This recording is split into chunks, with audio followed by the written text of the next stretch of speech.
A few weeks ago, we reviewed the newly released 70-180 Nikon 2.8 lens, and you asked us, how good is it, and is it better than 70-200 2.8S lens that Nikon released a few years ago? Well, here we are to find out. And I'm Becky, and I'm just happy to be here. Yes. I can tell you from carrying these two around, the 70-200 is extremely heavy. It's 1,440 grams, while this one is 795 grams. So you're looking at 640 grams difference between these two. That may be the deciding factor for some people. The good thing is that the 70-200 2.8 does have a tripod foot. So if you need it, you can mount a tripod on there, and you will probably need it. While the 70-180 2.8 doesn't really need a tripod foot, but there's also no way to put a collar on there, even if you wanted to. I will say, focus is instant on the 70-200. I mean, you don't feel it focus, it just is already there. It's there before you even thought you wanted to be there.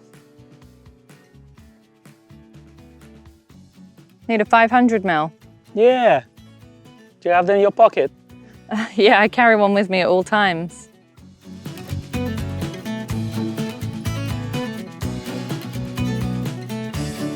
If we're talking about the tracking the subjects, so if you've got a bird passing by, then first of all, I'm still too far, I need something like 500 mil. But when you track the bird from left to right, the focusing distance doesn't change that much. Both lenses are very capable. It's where you start to get birds taking off. That's why you need slightly faster tracking. And 70-200 2.8 is a little bit faster. I would say they both perform reasonably well, but for fast-paced action, I can still prefer 2.8 70-200. 70-180 versus 70-200, wherein Con gets attacked by swans. Let's just slowly walk away. Okay. Well, thank you for coming I'm running, so close. You staying, Becky. Just back away slowly. Back away. Just to be clear to our viewers, we did not approach the swans. The swans approached us. I mean, I don't really have any valuables. I know film is expensive, but come on.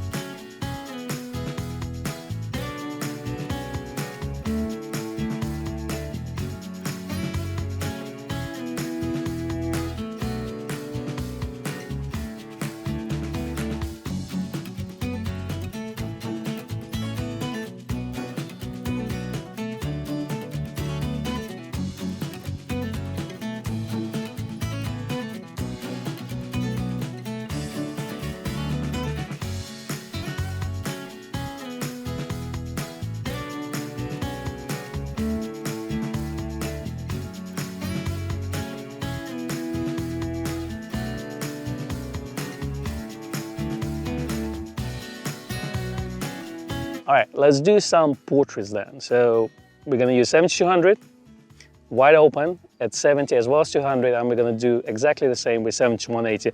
And then we'll compare what the rendering is like, what the sharpness is like, yada, yada, yada. You know, for portraiture, while 70-200 is sharper, both are very capable. Again, 70-200 is gonna win this one, but they're so close that if you primarily shoot portraiture, then both can be used. And that's what's surprising to me when we reviewed 28-75 2.8 lens as well. Wide open, close-up, center sharpness is there, bokeh rendering is quite nice.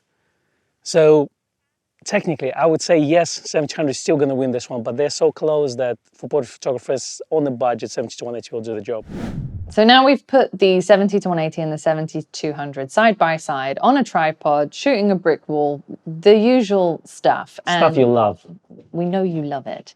And what the brick wall test showed us, that 70-180 is surprisingly close to 70-200 performance. If you look at the 70mm end, wide open at f2.8, the 70-200 is sharper.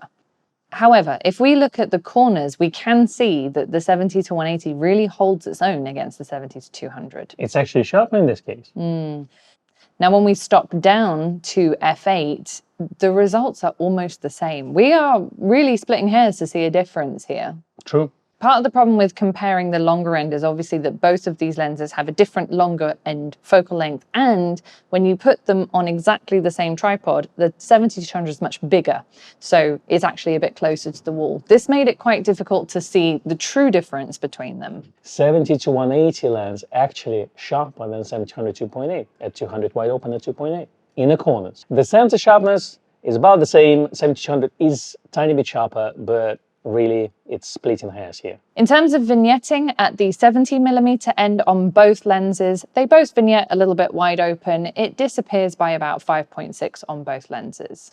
On the longer end, 70-200 performs better, so the vignetting disappears at around f8, and then you really don't see it at f11, f16. However, the 70-180 lens, you can still see a tiny bit of vignetting even at f16, but generally it's kind of 95% eliminated by about f11. In conclusion, the brick wall test showed us that optical performance of the lens are quite similar. Yes. So what do you get by spending more money in buying 70-200 2.8 lens? Well, you get faster autofocus, better build quality, better subject tracking, and I will also add that the 70-200 has some special sauce that makes the rendering for portraits and subject isolation just that little bit nicer. That's true. If you look at the portraits side by side, you can see that 70-200 portraits are a tiny bit better. As you say, there's something there, something in the pixels that make it so much difference. But don't forget, you also get better weather settings with 70-200 and also internal zoom. 70-180 has external zoom as well.